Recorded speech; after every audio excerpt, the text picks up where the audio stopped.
And welcome back to the Lighthouse. We are about to conclude day 8, the final questions fair session out in the Future of Money constellation. I'm really happy with the discussions we've had so far, and especially the last discussion with Stephany Blankenburg connects really well with the one we're about to have with Stephany Griffith-Jones. I'm really happy to say that a lot of questions are out there. We're starting to connect all the questions, and you can see in the graph how the graph is growing. I'm really excited for the session. It's a really important really important questions are being raised around development banks, finance, and of course the future of money and how we want to design it. Now, everybody who's been around, you know the game, you know the drill. We're about to head over to the Future of Money constellation, but in case you haven't figured that out yet, here's a quick video of how you do it.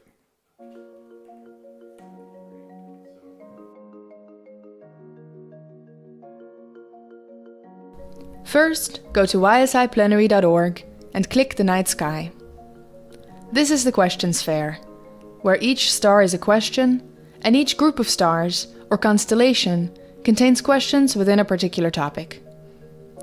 You can find questions fair sessions in the schedule in the left sidebar and join them from there. Just enter the session and join the Zoom. As you listen to the speaker motivate their questions, think about which questions you believe to be pertinent for YSI.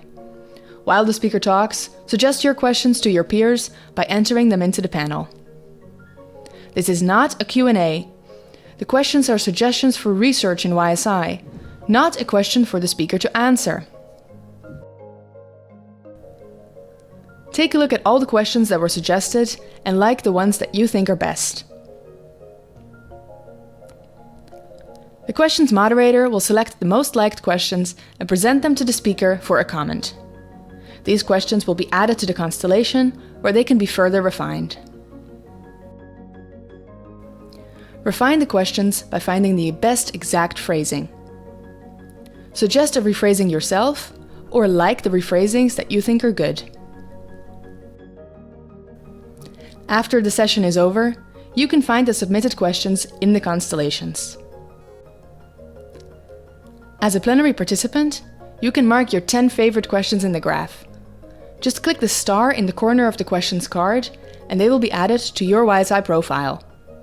The most popular questions will make it into the final list.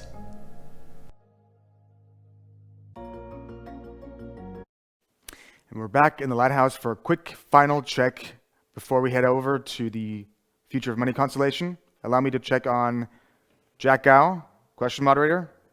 Check. Gabriel Ada, session moderator. Check. Stephany Griffith-Jones. Check. We're ready to go. Let's go right up to the questions constellation.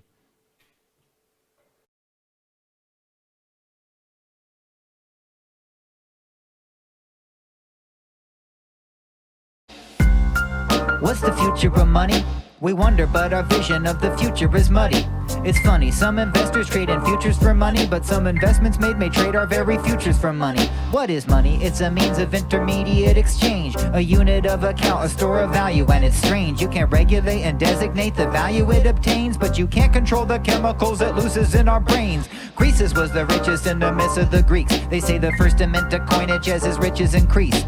They used to have to mine it, now it's typed on the keys. An ever-changing flow of mighty revenue streams. What will money become? Well, now that's hard to define, but I guess it's kind of fitting, it can be hard to find. Currently our currency is churning online, where the fate of many myriads can turn on a dime, and it's fine. But what's its future, if any? Will money be diminished like the copper and pennies? Is its essence so indelible an endless necessity, or does it possess but phantom truth whose vanishing sets us free? I won't say which one is it, I'll just touch it and go, like it's a phone payment system. What is money's role and what'll roll most efficient? And where's the money going? If it goes, will you miss it? What's the future of money? Welcome everybody to this extremely exciting constellation on future of money with Professor Stephany Griffith-Jones. We're gathered here together to support each other with questions for research and with likes for each other's questions. In the graph, you should already see a few questions already submitted by Stephany, and she will talk around these questions to get us going and to kind of familiarize ourselves with this topic. During the talk, please remember to suggest and like additional questions as she speaks. The most liked of these questions will be presented for her for comments, potentially for future research questions. We will return to these questions for rephrasing and refining after the end of the speech. After that ends, some of these questions will have the potential to become one of the 100 most liked questions for the plenary. I will now hand it over to Gabriel for the session moderator to introduce our speaker. Gabriel, please. Hello, everyone. My name is Gabriel Aidar. I am one of the coordinators of the Latin America Working Group, and I will be the moderator of this session. I'm very happy to present our speaker, Professor Stephany Griffith-Jones. Professor Stephany Griffith-Jones is an economist researching and providing policy advice on reforming international and national financial architecture, with emphasis on a development perspective and a special focus on development banks, capital flows to emerging and low-income economies, debt crisis under management, debt for nature and development swaps. Professor Stephany Griffith-Jones has led many major international research projects on international and domestic financial issues. She has published widely, having written or edited over 25 books and numerous journals and newspaper articles. She has edited a 2010 Oxford University Press book, co-edited with Joseph Stiglitz and Jose Antonio Campos. The book's named Time for a Visible Hand, and dealt with financial regulation. Her most recent book, co-edited with Jose Antonio Campos, The Future of National Development Banks, was published by the Oxford University Press in 2018. Professor Stephany Griffith-Jones has advised many international organizations, including the European Commission, the European Parliament, the World Bank, the Commonwealth Secretariat, the IADB, and various UN agencies and several governments and central banks, including countries such as the United Kingdom, Chile, Sweden, South Africa, Tanzania, Brazil, and Czech Republic. Professor Stephany Griffith-Jones is the Financial Markets Director at the Initiative for Policy Dialogue, based at Columbia University. She's also Emeritus Professor Fellow at the Institute of Development Studies at Sussex University. She's also a Senior Research Associate at the Overseas Development Institute, a non-resident fellow at the Center for Global Development, and Professor Stephany is a Distinguished Fellow at Climate Works Foundation. Finally, Professor Stephany Griffith-Jones is also the coordinator of the research program for the November 2020 Research Conference, which is part of the Finance in Common Summit, the first global meeting of all public development banks. So thank you very much, Professor, for being here with us. You will have 25 minutes for your talk. And well, please, the floor is yours. Thank you. Thank you very much, Gabriel. And thank you very much to YSI for the very kind invitation and very exciting. It's actually very timely because we just finished our Finance in Common Summit, and I want to refer a little bit to it. The major challenges which are facing the world economy today require significant levels and major reorientation of investment. Amongst the challenges, we have two.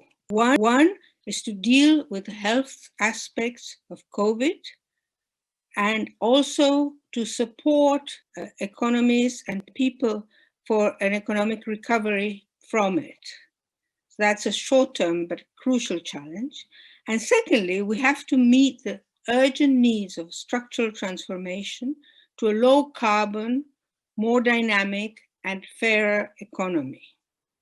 As regards the first point, low carbon, the planet cannot wait and cannot be replaced. So we have a total sense of urgency.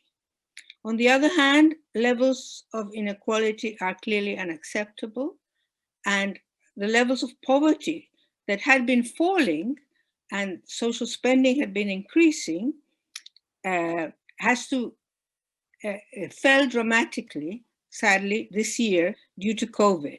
For example, it is estimated by the UN that Africa and Latin America, there's a reversal of 15 years of progress achieved in social indicators. So we need both major levels of short-term finance for saving jobs and companies and major long-term investment for the structural transformation.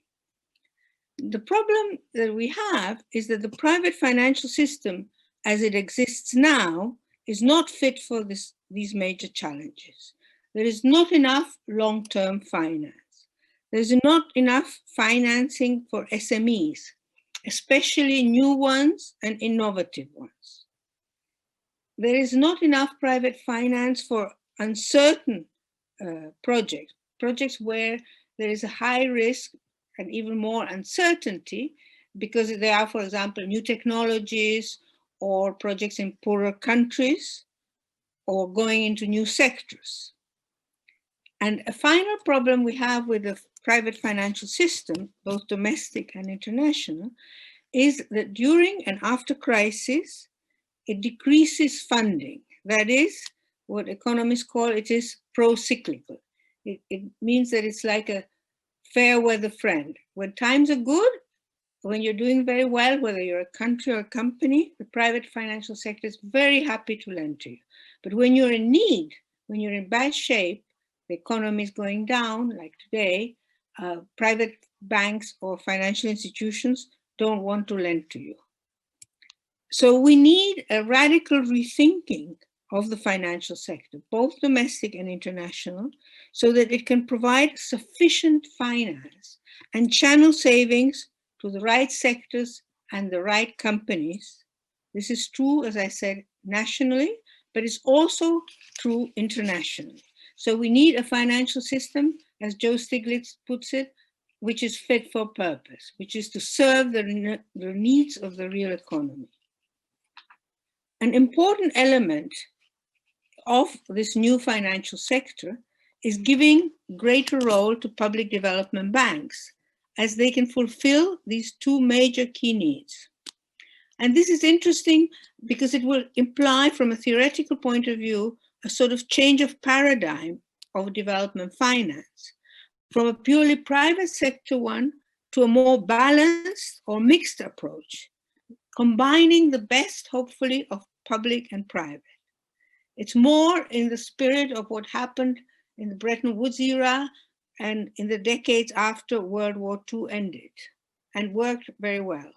In those periods, the World Bank was created, regional development banks like the Inter-American, the African, and the Asian development banks, and important national development banks like KfW in Germany, and many others throughout the developed and developing world. Just a little bit of theory.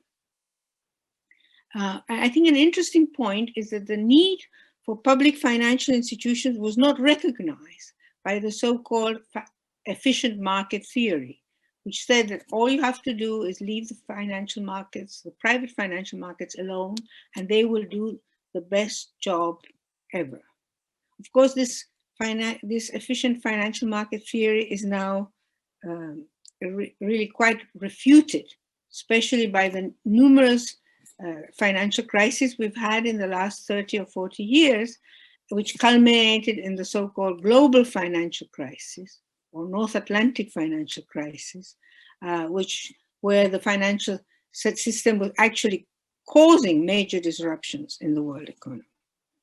So what is the justification in theory for having public institutions or public intervention? The first one is that, as I said before, that there is credit rationing and market failures. That is, that markets don't supply sufficient finance, credit rationing, or do so in inappropriate ways. For example, the largest market failure is this boom-bust behavior, that they are over-enthusiastic in good times and withdraw in bad times. I think Joe Stiglitz in a 2004 book made a very important point, which is that, of course, governments also fail, not just markets. But in the financial sector, we have the peculiar feature that clearly there are more market failures than government failures. And therefore, it's key to have government intervention. And therefore, we have the need for financial regulation, and we also have the need for public financial institutions. And I think one important aspect is, as I briefly mentioned, is that the private financial sector is unwilling or unwilling on its own to finance activities with uncertain returns and where there are important externalities. Externalities, for example, is if an investment is not commercially viable, but it, for example, is very low carbon, and therefore it is very beneficial for the planet. And therefore, it may be better to have public funding or financing via a public development bank and some element of subsidy, particularly initially. Later, when the technology is improved, then the costs will be lower and it will become commercially viable, as has happened with solar, with wind energy, for example. Additionally, I think we can think of public development banks as what has been called, for example, in the IDS Sussex University tradition, the development state, or what more recently Mariana Mazzucato has called the entrepreneurial state, the state as a dynamic creator of markets, going even beyond market failures to create new markets, to lead, to steer the markets, but working, of course, closely with them. So we did a research project with José Antonio Campo that led to a book, which was mentioned kindly by Gabriel, The Future of National Development Banks. And we concluded there that public development banks are needed to play key roles multilaterally, regionally, nationally, and even subnationally. And another thing that is interesting is that they are playing important roles and should play perhaps more, not only in poor countries, in the lower income countries, in emerging economies, but also in the high income countries. In fact, Europe is one of the regions in the world where development banks thrive the most. We have indeed within Europe the largest multilateral development bank, which is not so well known internationally. It's called the European Investment Bank.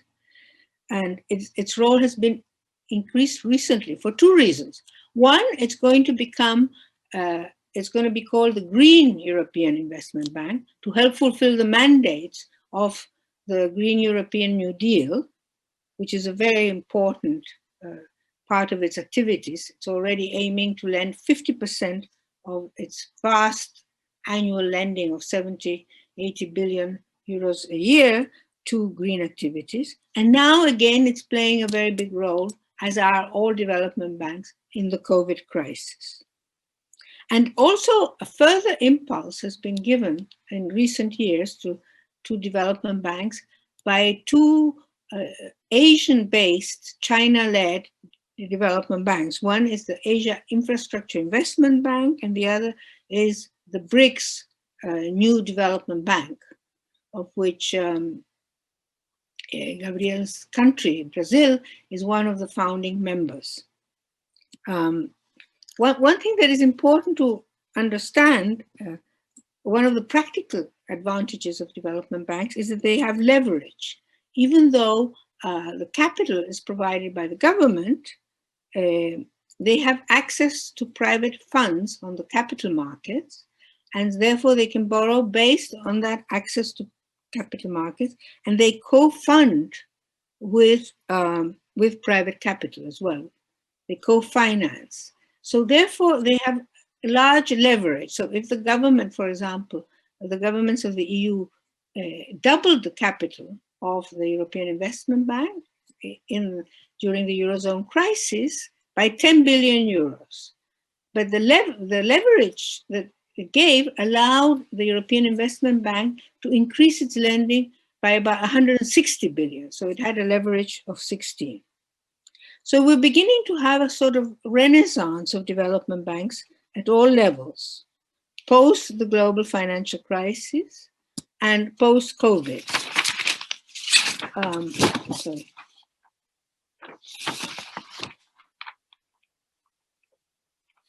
We already have the public development banks, if we include all of them, have about over $11 trillion in assets and over 2 trillion in loans annually, which is equivalent to 10% of the world investment.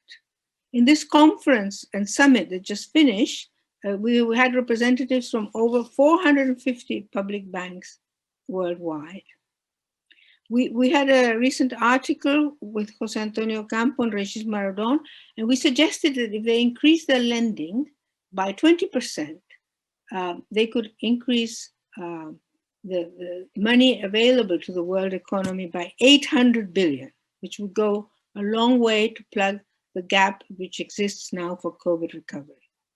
So this renaissance of development banks has been recognized by the World Summit that just finished, which was attended by the UN Secretary General, by the head of the IMF, by President Macron, many other world leaders, and it was preceded by a research conference. We have 18 papers available on the AFD, which is the Agence Française de Développement website, and I was honored to be able to be co-directing this research conference and research initiative. I just want to focus a little bit on what are the roles, and deepen a little bit the analysis on the roles of development banks. The first one I already mentioned, which is finance structural transformation and productive diversification. For example, investing in low carbon economy in a major way, in electromobility. And this requires long-term finance. These banks tend to lend about 20 years maturity, which gives time for the investment to become profitable. They support innovation and entrepreneurship. Secondly, they have to be counter-cyclical, and they are, to sustain investment in bad times. It's not just liquidity that is needed, but also long-term investment to maintain the dynamic of development. And therefore, they're complementary to counter-cyclical fiscal and monetary policies. The World Bank did a survey, and it established that in the worst years of the 2008-2009 crisis, the loans of national development banks increased by 36%, which of course helped the economy to suffer less. So they help avoid financial crisis, and they help mitigate their negative consequences and limit their deepening. And in COVID, although this is not a crisis caused by finance, but by this terrible virus, they have also stepped up and are lending in a major way. For example, this German development bank, KfW, has increased its lending by 20, representing the equivalent of 24% of GDP. A third function, they need to develop capital markets. For example, to lend in local currency, because if you lend in foreign exchange, for example, if an international bank lends to a Brazilian firm which produces for the local market and sells in the local currency, it's very difficult for the banks or the companies to pay back in foreign currency, especially if there is a devaluation. So these banks can fund themselves on the local market and lend in local currency. They can also develop instruments in capital markets that are particularly beneficial for development. For example, linking the the servicing of the debt to the performance of the company. And in some countries, for example, China, when it was doing a transition from a very socialist economy, it didn't really have private capital markets. And so the China Development Bank actually helped to develop the whole capital market by issuing bonds on it. Fourthly, they can do inclusive finance, which means lending to smaller companies, SMEs, and even to microfinance companies. And they have special instruments to do that. They provide technical assistance. They cover the high transaction costs, which often are not covered by private finance. And finally, last but not least, they can provide public goods. And the most important one is climate mitigation and adaptation.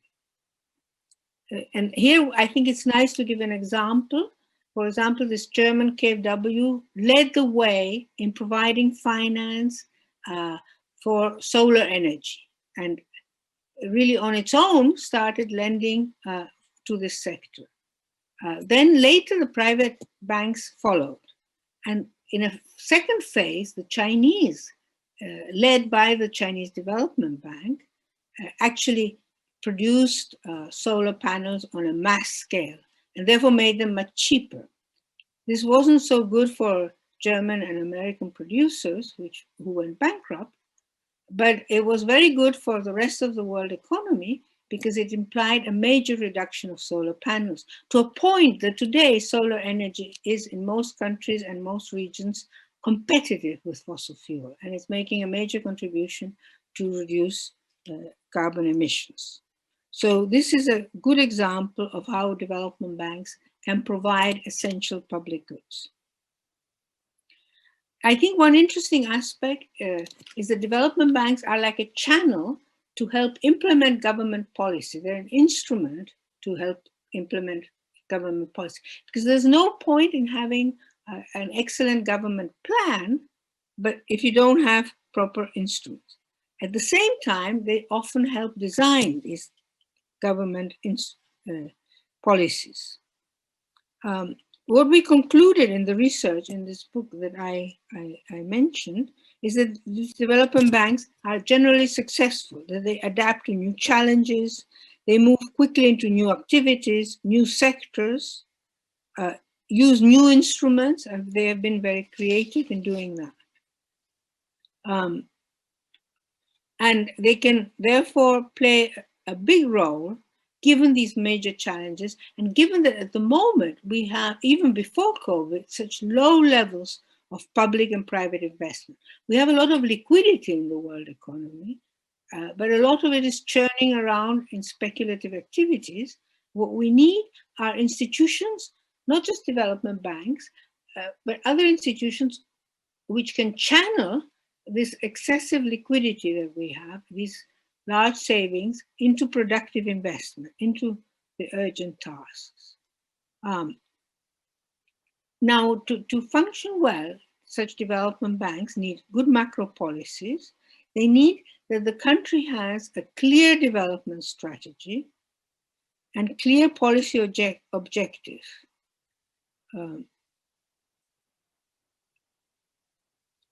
And in this research program that we organized and where we presented these 16 papers in our conference, we didn't look so much at the need for or the advantages or disadvantages of development banks, but how to make them most successful. I think the time for these ideological debates of market versus states is a little bit past, and what we want to see is how these state and market institutions can work best together. And we reach certain conclusions. So for development banks to make the best contribution, they need to have sufficient scale. For example, the German one, the French one have sufficient scale. Brazil has had a large development bank, so has China, so has Canada. And because then they can perform their functions better. And they can influence not just their own resources, but also help channel private resources to the targets of a green and equitable transformation. They also need to be well governed. And this is not easy because they have to at the same time follow government policy and guidelines, but be autonomous, be a little bit distant from governments who shouldn't interfere in the actual choices of projects that they make, but should give them just policy guidelines. And they should be very close to the private sector to understand the needs of private financial markets, but also of private investors, but never be captured by it. So they have to have this very careful balance. They have to use effective instruments, direct loans, indirect loans, and increasingly instruments like equity and guarantees, where they share the risks with the private sector, but they also share risk, but they also share the profits. And what is most important is the instruments have to be chosen and deployed in ways to achieve the main aim of a development bank, which is to channel in the best way resources to maximize development impact. Commercial banks have an easy task, the private sector. All they have to do is maximize profits or short-term profits. But although development banks need to make a profit, they do not have to maximize the profits, certainly in the short term, because their main aim, they have to be looking at the horizon of maximizing the development impact so that the economy can have a structural transformation that will be beneficial for the planet and for the people who live in their countries. Thank you very much. Thank you, Professor. Thank you very much for your talk. I particularly appreciate your discussion on how to build state capabilities for development financing. And in this sense, the central role of development banks, in particular, Professor, as you mentioned, the central role of national development banks that should provide long-term and local currency finance to the reconstruction of the economic infrastructure after this crisis and to tackle other greatest global and national challenges we have ahead of us, such as climate change and inequalities and the necessity of the expansion of public goods, right? So I'm sure that the role of development banks in the 21st century is a relevant and exciting research agenda for us, the YSIers. And now we have a few questions coming from the audience. And Professor, please, I'd like to remind that the questions, we do not expect necessarily you to answer them, but we'd love to hear your comments on their pertinence and their relevance for future research of young scholars. So going to the first questions that came in. So Professor, what is the future of the dollar as the dominant international currency? Is the dollar working? So. Well, that is not necessarily to do with development banks. I think this is a very important subject and worthwhile of researching. There has been a long discussion on this. Some people, as you know, the dollar is the dominant currency, which is widely accepted, a little bit the euro, and also the renminbi is a candidate. But do we want to go just from a dollar to a more multi-currency system, or do we want to be more ambitious and create and use the special drawing rights, the SDR, as the heart of the international monetary system? And I belong to the school of economists who believe that the latter would be good, would be far better, because it would give more stability to the world economy. So I think these are very important questions and research questions. So I would encourage you to do that. But this is more about, if you like, world monetary policy and the international monetary system, which has, of course, been flawed since the creation of the Bretton Woods system's high reliance on the dollar as the center of the of the world monetary system, which is also unfair because it actually gives the United States a power to extract resources from the rest of the world economy. The US can run a current account deficit and does so. But it also has disadvantages even for the US because that implies that the US international debt is increasing to well over 100% of its GDP, which makes it also vulnerable. So this is a major macroeconomic problem for the world economy. And I think it's interesting to study, for example, the analysis that Joe Stiglitz, that George Soros have done, that Jose Antonio Ocampo in a recent book on what he calls the current international monetary non-system. We don't have a system that works, but we have a non-system. So I think this is an important area for research. Thanks for your comments, Professor Stephany. Now, question 2 coming from the Constellation. How do in-depth emerging markets focus on, sorry, I'm rephrasing. How do in-depth the emerging markets focus on a green recovery? What kind of institutions do we need and at what level? How do indebted emerging economies? Is that what you said? I didn't get. Yes. Well, I think this is actually an excellent question. We have a panel on this subject on Monday. I don't want to sound like a commercial, but it is a very topical subject that is being discussed at the moment with the G20, because what has happened in the light of the COVID crisis, the developed countries increased massively their government spending, which is very good. Over $10 trillion they've increased in 1 year. Even countries that have been fiscally very conservative, like Germany and other European countries, have done that. But emerging economies do not have what we call the fiscal space to do so, particularly if they're already highly indebted and therefore don't have the space, they don't have the fiscal space to continue doing the large investment to promote this green recovery. And therefore, we're working on this proposal that, that such countries that have very high levels of debt, which are in some ways asphyxiating them, are stopping them continuing with this green recovery, should be granted debt relief when they need it. First, debt postponement to give them some liquidity, some breathing space.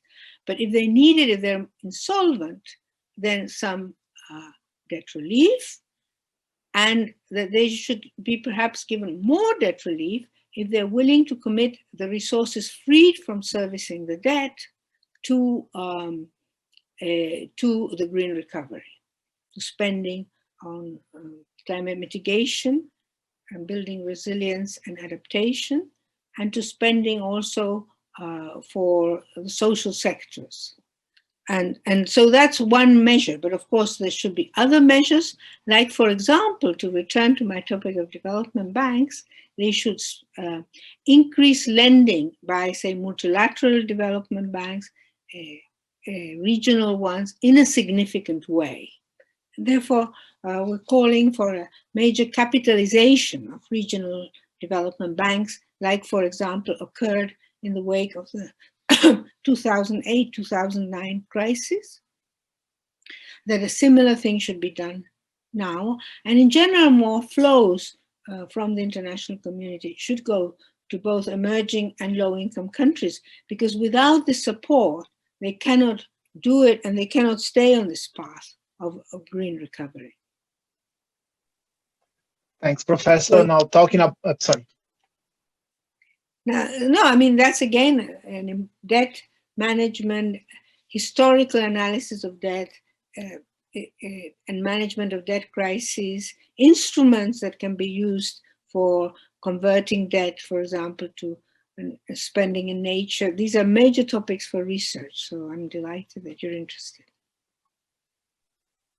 Thanks. Now the third question coming from the Constellation. Can we imagine an international cooperation of development banks to help finance a Green New Deal?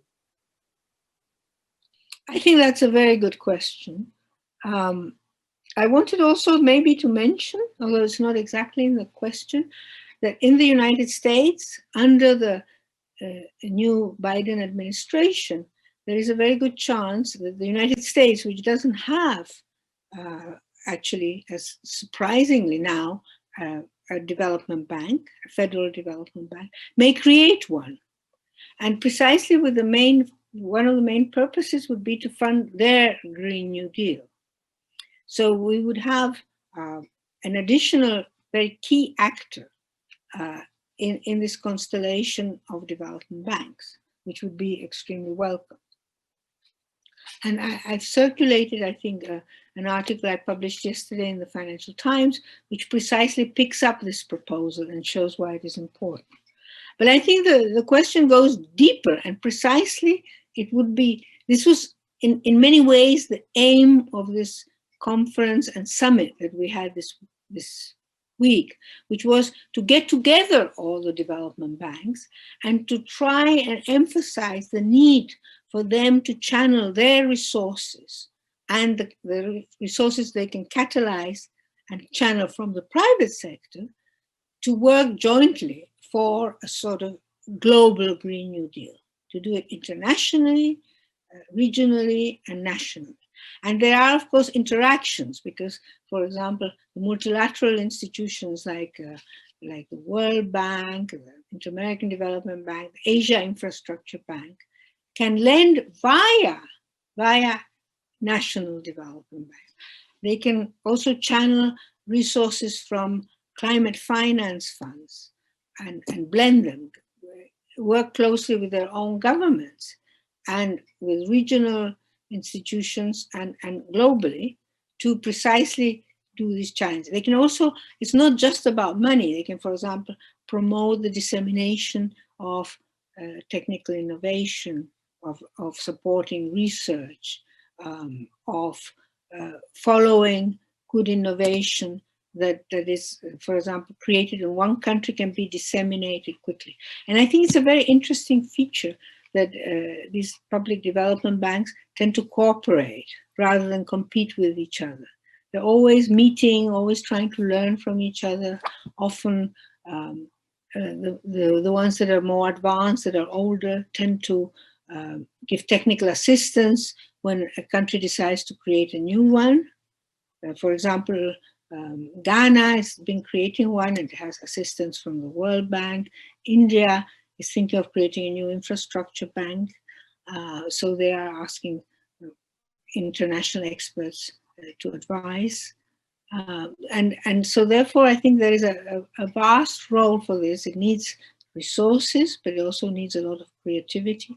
And it needs appropriate instruments. For example, one instrument that I think all development banks should adopt is using shadow price of carbon, so that the price of carbon that is with which projects are evaluated is not just the price of carbon that is on the market, but which reflects, if you like, the limits of carbon emissions that should happen to avoid excessive heating of the planet. So these are all some areas where you need a lot of good research to understand the techniques, the instruments, and it's quite exciting research, I think, because you're interacting always with the policymakers. And then you go back to academia and you think about it. So I hope that many of the young scholars listening now will get excited about this topic. Thanks, Professor. Now, since we have time yet, so let me just state an extra question. Since we're talking about the climate change, how do you think less developing countries should finance climate mitigation measures, given the huge economic costs posed by the COVID-19 crisis? Do you think public-private partnership can play an important role in this regard? Yeah, that's a very interesting question. And of course, there is this very difficult trade-off today between countries and governments desperate, and private sectors desperate to achieve recovery in their economies to save companies and jobs, and the need to keep your eye also on the longer and more important crisis, which is the crisis of climate change. So I think that we have to mobilize as much resources as possible, and I think it's positive to involve the private sector, as I mentioned, and involve private finance. But I think it has to be done in a smart way, because I think one of the preconditions is not to channel the resources of the private sector effectively to precisely help with the green transformation. And the real one, not, for example, to have greenwashing as sometimes occurs. And I think there are different ways of channeling private funding. For example, if a public development bank, let's say BNDES, needs to increase its lending to the green economy, it could, for example, raise money on the domestic capital markets, like the South African Development Bank does, and like all the development banks in rich countries. It can co-finance. It can say, okay, I will finance this project or this program, but you must put in some money yourself. For example, the European Investment Bank only co-finances if the private sector puts in half of the funding at least. So that's one way. It can also use the commercial banks as intermediaries. So the development bank channels the money through commercial banks who are sometimes closer to the clients, who know the sectors better at a local level, and they use the skills of the commercial banks. So there are these different modalities through which you can have channel private funding. There's also now very fashionable sort of rush to channel even more money from the private sector. It's been called turning from billions to trillions. And I think the problem with that is, A, it's very difficult to achieve. B, you need to make, if it's not well designed, too big concessions to the private sector. So you need to guarantee too many of the risks. And so the way to do it is not to take on too much transfer of risk to the public development banks, which, if there are losses, will be in the end paid by the governments, which means the taxpayers, but also share the profits. So there is the need to design instruments which will be attractive enough to the private sector. And there are good examples of that. For example, the World Bank IFC has interesting instruments and is channeling money from institutional investors. But to do it in ways that you don't open yourself up to future losses, what is called contingent liabilities. And also that you retain the ability to steer the funds towards the policy objectives that you have in a green transformation. Because if you use instruments that are very indirect, then the problem with that is that you will therefore lose a little bit the control of the policy steer. So in some of the big projects, I think it may be better, but again, it's a matter for research of channeling it through direct loans. Of course, smaller loans, less strategic, maybe you can do indirectly and use the advantages of, say, commercial banks or subnational development banks. So I think a little bit, as the British like to say, the devil's in the detail, in the design, in the incentives. Yeah, there's no kind of easy solution, and especially in this current time. Maybe in this time when we need so much finance, because the challenges are so big, we have the economies in free fall. We may be a little bit more relaxed in this collaboration between the public and the private sector, and not look so much at where the money is going. But as soon as the recovery is on its way, I think it's very important to be sure that the money is well channeled, that it's channeled to the right sectors. For example, at the moment, governments are rescuing the airline industry. So, because they need to keep it alive up to a point, they're helping protect the jobs. But is this not a good moment to try and make them as green as possible, to think about the introduction of new fuels, to put conditionalities in terms of the wages they pay, the employment they maintain, the taxes they pay, as some European governments, for example, have done, rather than giving them a blank check. The same with the car industry. If you're trying to bail out the car industry, you could put conditions in terms of, what proportion of electric cars you will be producing so that you reduce the amount of fossil fuel emissions. So in that sense, COVID, although it's a terrible thing, is also an opportunity, because governments and public development banks are playing, a major role, and therefore they can use this, if they have the clarity of purpose and the dedication, they can use this role to help transform the economy at the same time as they're propping it up. Thank you so much, Professor, for your inspiring talk. We are coming to the end of this first part of the session. I hope your talk will foster future research from the YSIers. And I'd like to thank you all the participants of the sessions. And please don't leave us yet. We will move now to the question discussion part, which I invite Professor Stephany to join us there as well. And now back to the studio.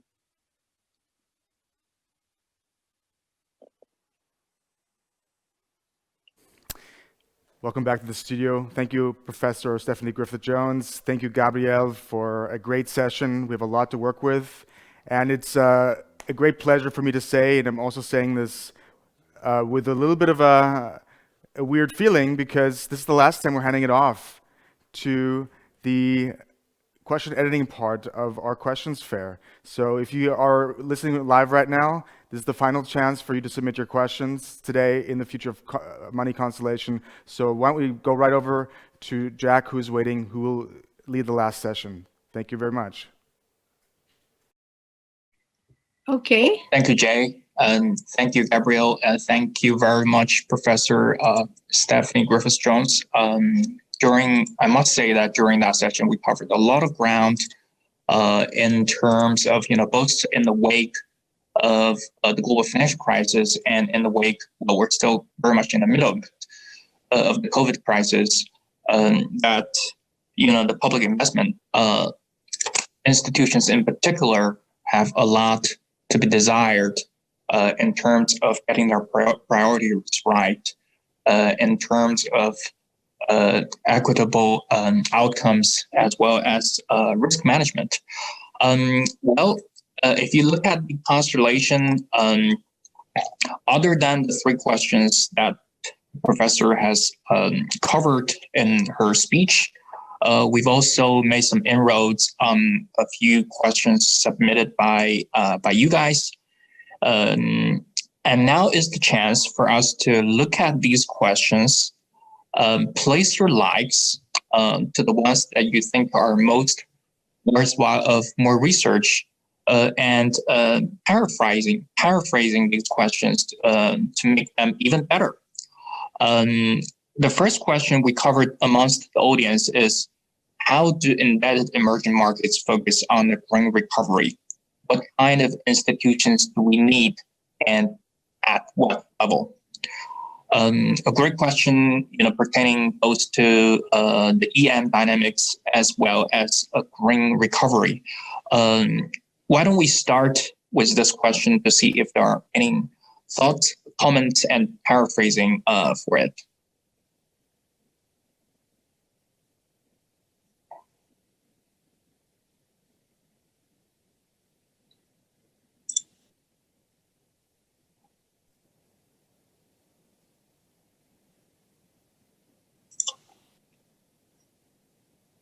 Sorry, Jack, can you say again which question we are in? Sorry, I came in late. Of course, Gabrielle.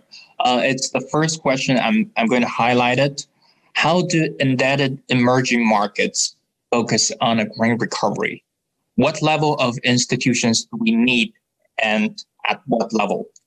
So there's the indebted part, there's the emerging markets part, and there's the green recovery part. So a lot wrapped there in the question. So if anybody has any thoughts on, unpacking it, specifying some elements of the question, greatly welcome.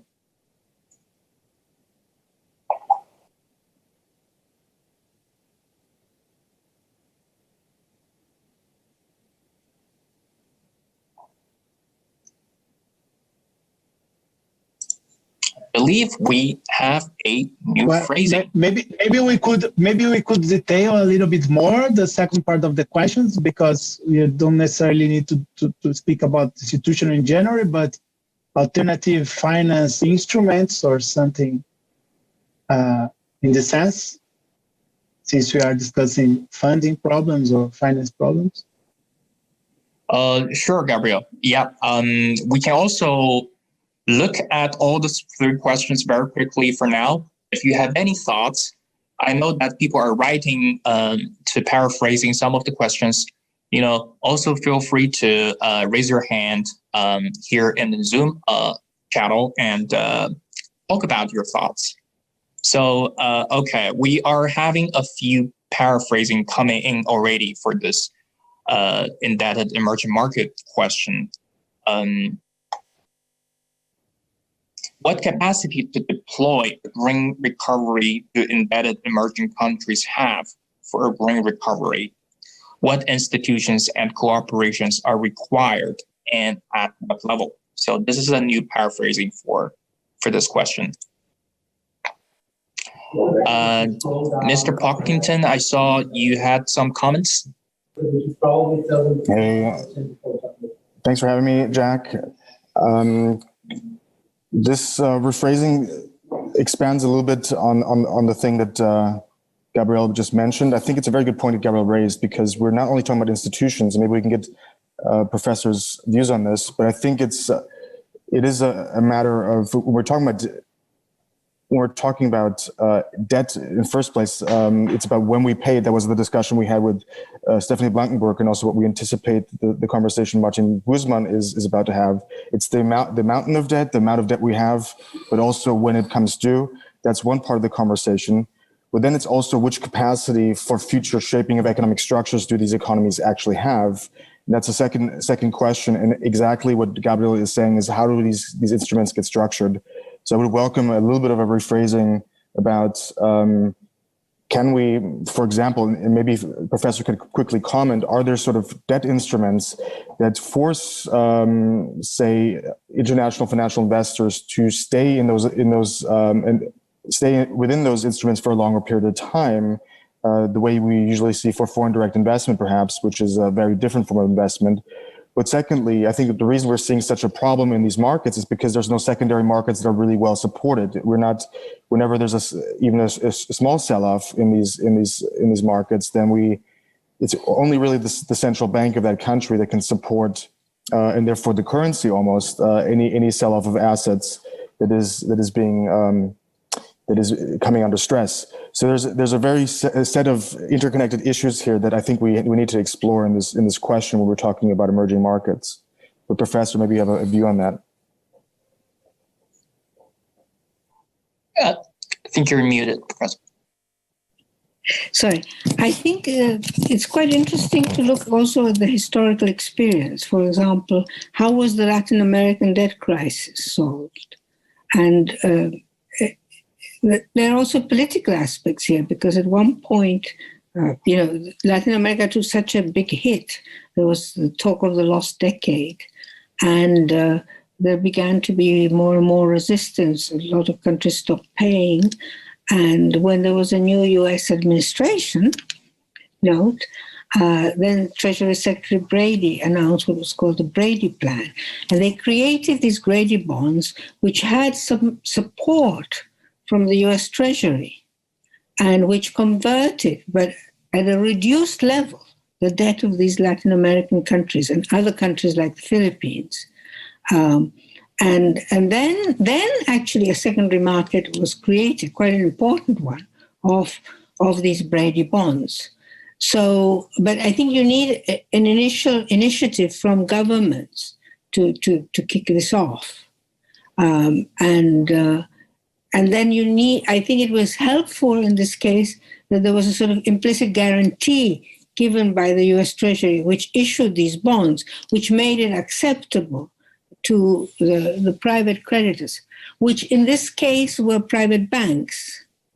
Now the situation is quite different because, as Martin Guzman can tell you much better than me, for example, Argentina was owing money to big asset managers like BlackRock and so on, rather than to Citibank, as Latin America had debt to in the 80s. So the situation is a little bit different.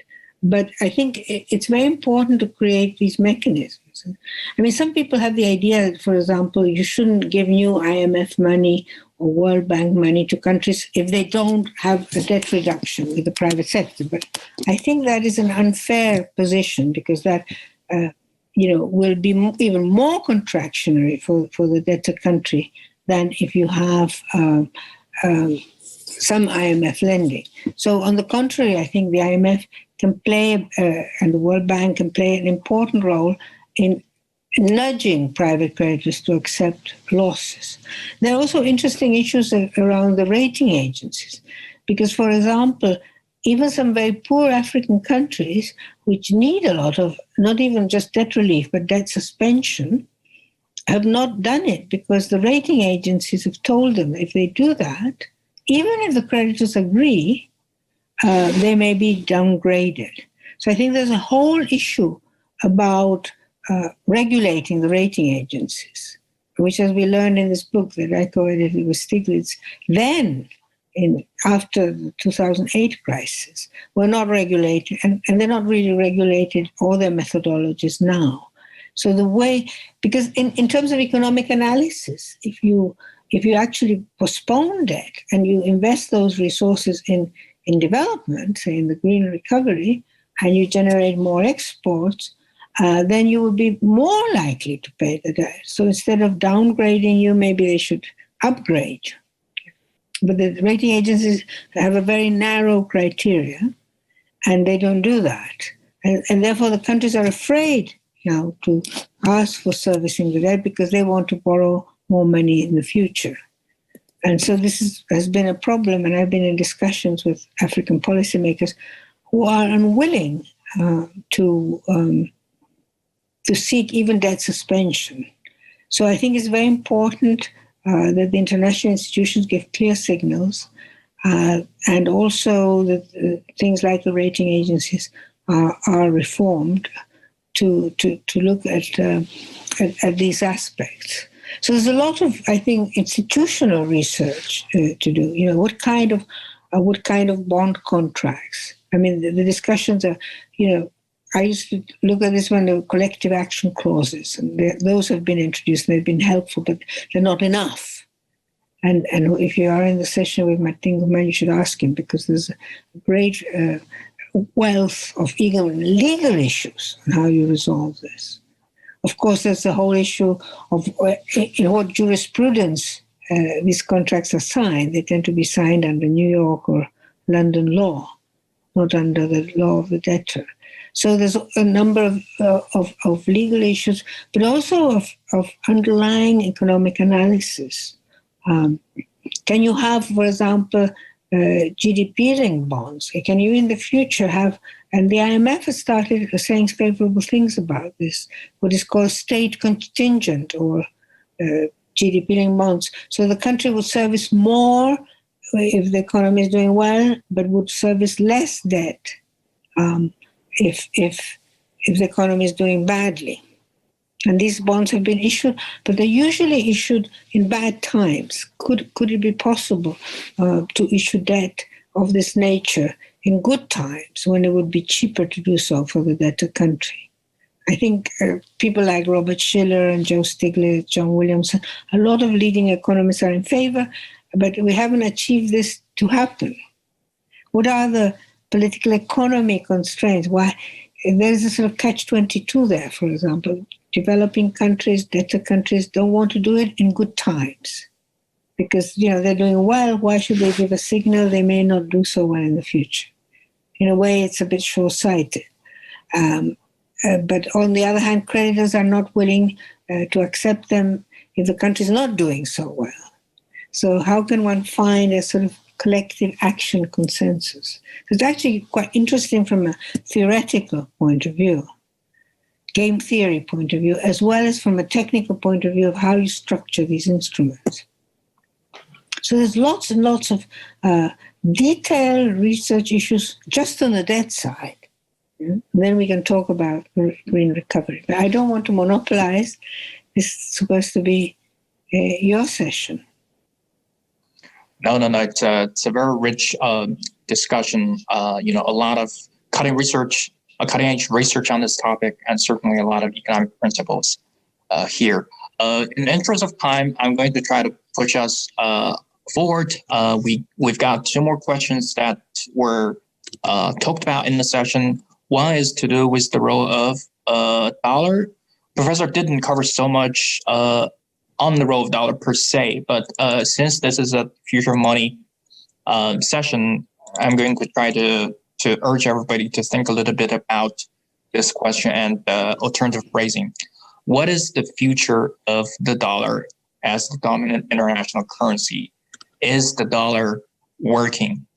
And any thoughts? Welcome. Of course, like Jay hinted at, the role of the U.S. dollar in this pandemic is very much at play. Do we really have a dollar scarcity? Do we have other alternative steps stepping up? The euro has been here for 30 years, sort of not going, going anywhere that fast.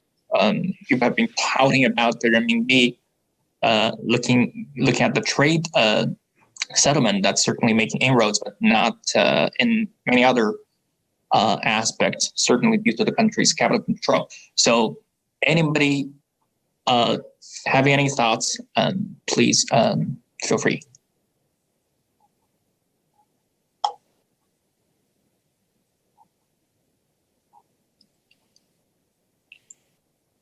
I think Gabriel wants to say something. Please.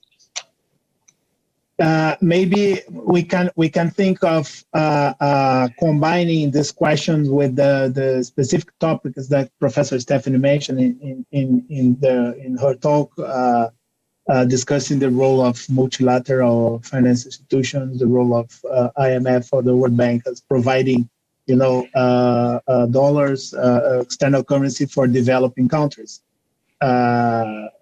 Since we have this structural problem of external constraint, right? So maybe, well, for example, what is the future of dollar? And sorry, Professor. No. It just occurred to me that actually George Soros had a proposal which was discussed quite a lot about the possibility of issuing SDRs to spend on green investment. And it was even discussed in the IMF board, but it wasn't approved. Because in general, there isn't enough positive attitude, I would say, to the issue of SDRs. But I think this would be, for example, you could also issue SDRs to capitalize development banks, including the World Bank or including green banks. And with this capitalization, these banks could then expand their level of activity. And you would be at the same time promoting the role of the SDR, which also can be issued countercyclically. There is now, of course, a big discussion. I don't know if you've been following it, but all the countries in the world, except the United States, wanted to issue $500 billion of SDRs to help with the recovery from COVID. But the United States said no, and it has a blocking vote in the IMF board. And therefore, it wasn't approved. And now I think there is hope that with the Biden administration, there may be the possibility of issuing SDRs. And then there's discussion of can a greater share be distributed to developing countries. But I think an interesting question would be, and research question, what would be the mechanisms to channel some of that money, which goes typically to central banks or finance ministries, to channel money for green investment? Because that might also increase the political willingness of the key countries in the world, like the United States, Europe, China, to issue more SDRs. I think that's, you need some creative thinking here. But I'm talking too much. I think you guys, this is your session. Anybody else want to jump in? Like Gabriel said, this question is also related to the last one that we need to discuss, which is on the Green New Deal. We need to build back better after this crisis. Of course, there's the role of international cooperation and development banks, and also in what currency or through what channels are these resources going to be raised? Any thoughts? Please, Professor. And also there's the whole role of developing domestic capital markets, which I think is really important. And the Asian countries have made a lot of progress. Some countries in Latin America, like Chile, have deeper capital markets, because then you don't have to borrow so much abroad. Then you can, use your own domestic savings. So it's about what currency you use, whether you use your own local currency or you use the dollar. And then there's the bigger question of if you reform the international monetary system in ways that, that you don't just have a dollar-based system. Yeah, can I jump in specifically on this point? Go ahead, Jay. The professor, you're raising a really important point that I've been thinking about as well. And I would just want to ask you, I believe that the World Bank has developed an initiative that I know people you're probably familiar with, like Professor Ocampo or even Daniela Gabor, have been commenting on, which is a bit critical about this sort of offensive of the World Bank to sort of deepen financial and capital markets in the developing world, and to achieve something what you just mentioned. How do you feel about that initiative of the World Bank, if you're familiar with it? And how do we engage with the concerns and criticisms raised by some of our colleagues? Well, I mean, I had actually critically mentioned this broad initiative of the World Bank, which is summarized by this slogan, "From billions to trillions," which is this idea that you should mobilize and leverage and catalyze as much private funding as possible. Yeah.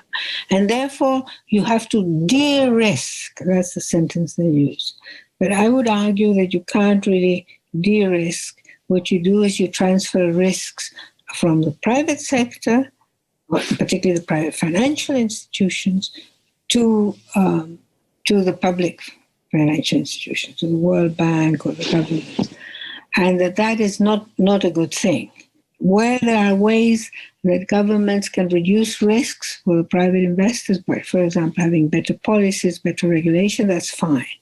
But where you want a massive transfer of risk to the public sector while keeping the profits in the private sector, that's not a good deal.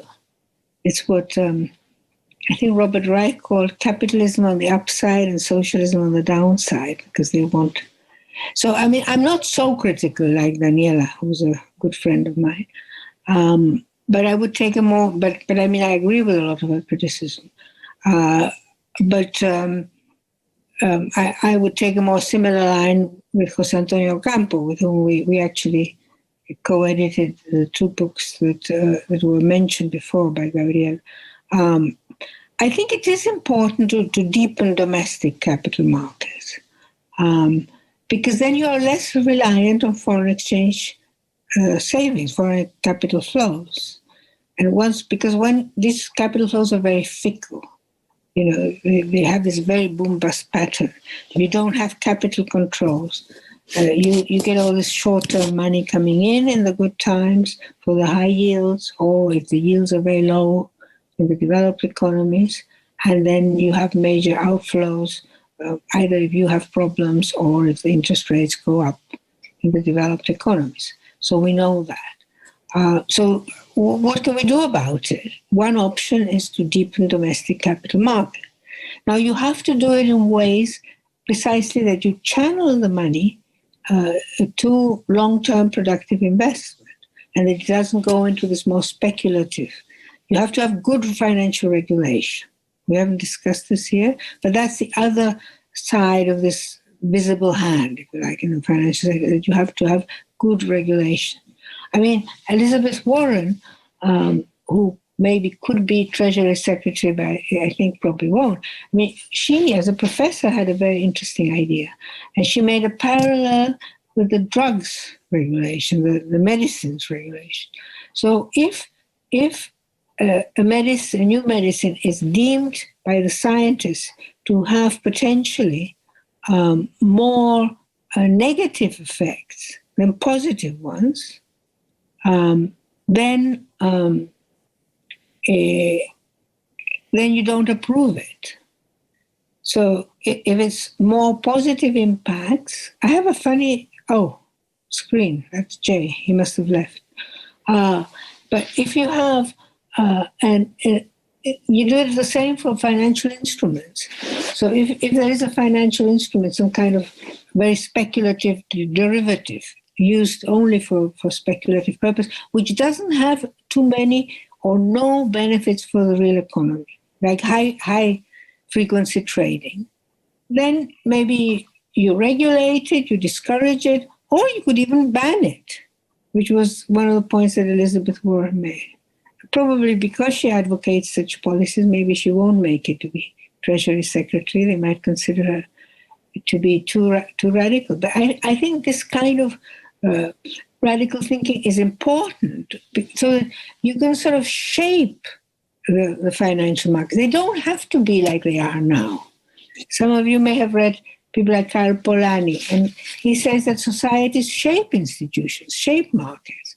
So we treat the markets as if they are, a force of nature. They say, we give them autonomy. We say the markets decided that the real is going to weaken.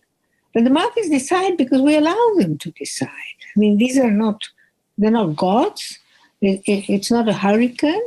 They are young kids sitting in Wall Street and in the City of London. So if we regulate them, if we channel their activities, then we can have a more, a less disruptive financial sector, one that serves the real economy. So I think it's very important when for example, African governments are being advised to open up their capital accounts, to completely liberalize their financial sector, to say, well, this is dangerous. Look what happened in Latin America when you liberalize. Look what happened in South Korea. Some economists make the jokes that if you liberalize your capital account, the next year you'll probably have a financial crisis. So do you want that kind of financial market, or you want one that is well-regulated, well-channeled, where the money which is long-term, for example, the money from pension funds, goes to long-term investment? So I think, that's a kind of really deep challenge, technically as an economist, but also in terms of political economy, because finance is very powerful, and therefore it's very difficult to regulate. Not because it's technically difficult. It is also difficult because it's complex, become too complex. So another thing I would encourage is how you can simplify these financial instruments, because they're so clever, but they're clever at generating short-term profits for small amount of people, and they are very destabilizing. They have difficult to perceive and to measure risks. Well, we certainly got ourselves a treat on this topic from Professor Stephany Griffith-Jones and Gabriel. Well, I'm also aware that in the chat, there's a bit of conversation going on about China, whether or not the country has done a good job sort of tapping into the domestic financial crisis. Using my moderator's privilege, I would like to point everybody to the movie that's playing out on Ant Financial, $36 billion IPO that was halted this week. So whether or not that's using Elizabeth Warren's hallmark of seeing whether one thing conveys more benefits than risks, we'll have to see how that movie plays out. We're already over time, but before we end the session, I would like to remind everybody, just like currency, you have 10 stars throughout this plenary. So please place stars very carefully, thoughtfully on the questions that you think are the best coming out from this session. And 100 most starred questions will be selected from this plenary and will be visible at the entire Galaxy at the conclusion of the plenary. So give it some thought, Professor. Certainly a lot of food for thought for the session, and a lot of mental notes I've been taking. I'm sure everybody of us have been taking to look into the literature and looking into the Financial Times article and other reports that you've mentioned in the session. So thank you very much. I'm delighted, and I look forward to reading all these exciting papers by all these young researchers that will give us more light. We'll try not to disappoint. I'm sure you won't. Okay, do place the stars, everybody, and thank you, Professor. Okay. Thank you.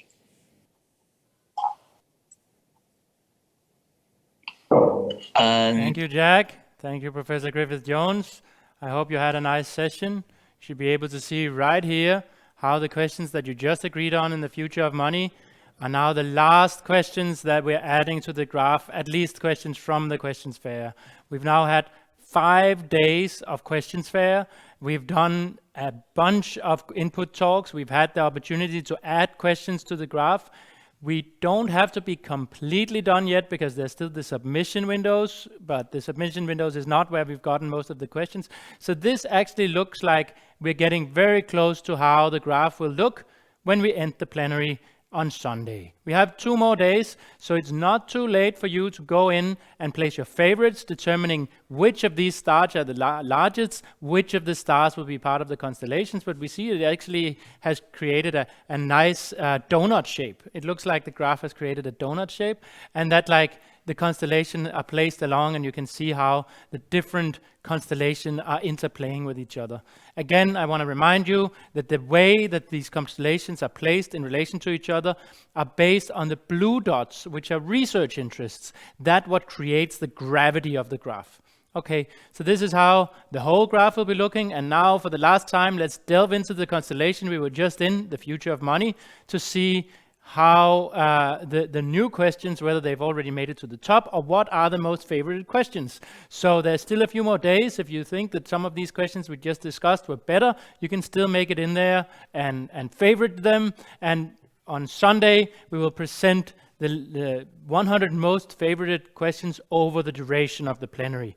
And that will give the working group something to work on going forward.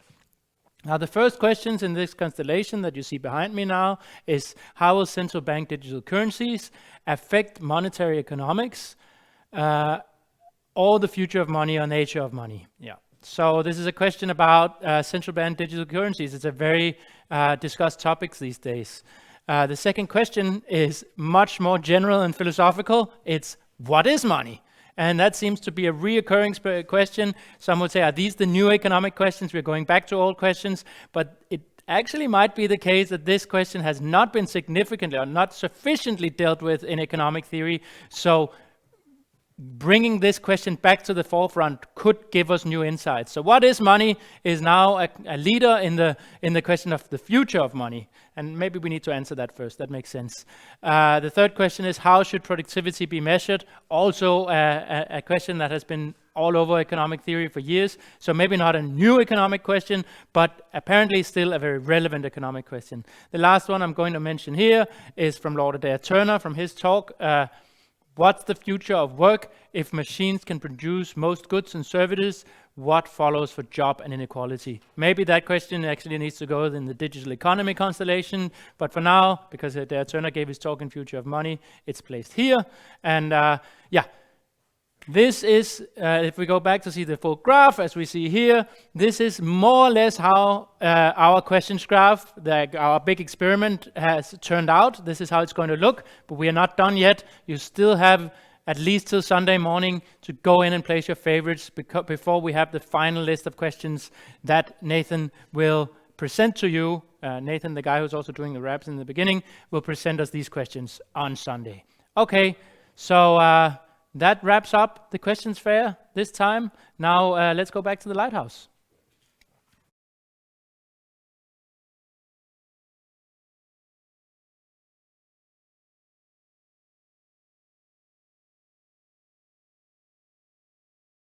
We hope you had just as great a week as we did. I think our heads are spinning in excitement and gratitude as we just look over the questions fair and look over the working group programs and the ships they've been sailing towards the horizon.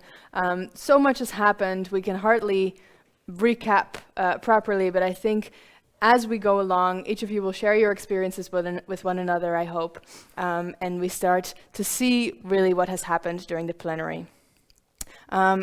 We should also add that this is not the end yet. Of course, we are kind of closing out the week, but we have a fantastic weekend in front of us. Still an incredible amount of working group sessions to go. Take a look at the program, and we hope you have a really great weekend. So this was just the questions fair and the question input talks. Now we're actually going to the really interesting stuff. So make sure to go out into the ships of your own working group. Also check out the ships of other working groups. There's programs going, like Saturday and Sunday are going to be packed with interesting stuff. So don't consider this the end.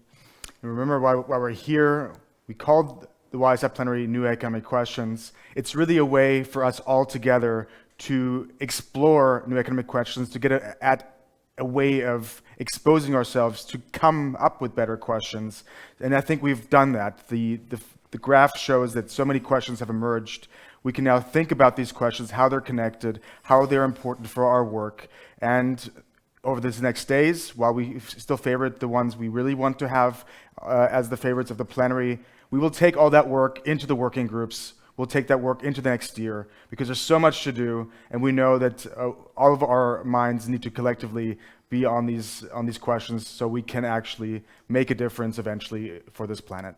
Yeah, so as of tomorrow, tune into the working group ships, and we will see you again for the working group, for the plenary ending on Sunday. Thank you for day 8. We'll see you tomorrow. See you tomorrow. See you.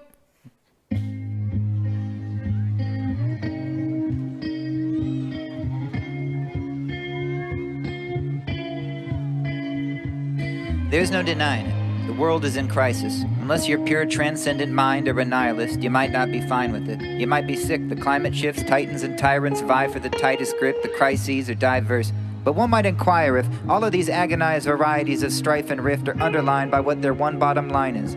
Avarice, affluence, influence, finance. It's a common refrain. Blame the economists. But what job is named by that name? Is it obvious? Is the job that has the broadest effect upon the populace? It would probably be best to define what its province is. Ecos means house. Nomos means rules. It's the rules of the house. But whose house is whose? Why do people lose their houses like you see on the news? People may not be economists, but not all are fools. So what are its tools, and what are its concepts, and what are their underlying ideological contents when we talk about growth, gross domestic product? Just because we've got growth, does growth mean progress? Does it often benefit these and not those? As it speaks the open secrets ideologies impose, do we need to rearrange how economics goes? Rearranged economics spells comic nose. Economic questions, it's an economic question. What the heck is going on? It's an economic question. How's it all connected? How's it gonna get corrected in the present and beyond? It's an economic question. question. What's the GDP per capita, the total output that's in a society divided by the people that it has in it? The peak in economic speak that's like a country's stamina. The data that when gathered demonstrate its people have the stuff they need, but do they need it? What's that mean? We need to eat, but do we really need a piece of every piece of green in Eden? Are the goods we manufacture really good because they sell? Does economic well-being really mean being well? Could theories be objective when theorists depend on the patronage of people who are able to spend? Does it work for the layman or for them who can lend? Can we make ends meet while we meet common ends? Economic questions, it's an economic question. What is going on? It's an economic question. How's it all connected? How's it gonna get corrected in the present and beyond? It's an economic question. I don't have the answers. I'm not a prophet, nor am I a master of the science of profit. Whether that science is misapplied or a proper fit is up to us. It's something that the science cannot predict. If you want better answers, you need better questions. The best preventive medicine against the depression. All the young economists with honest intentions. We'll see you at the YSI plenary session.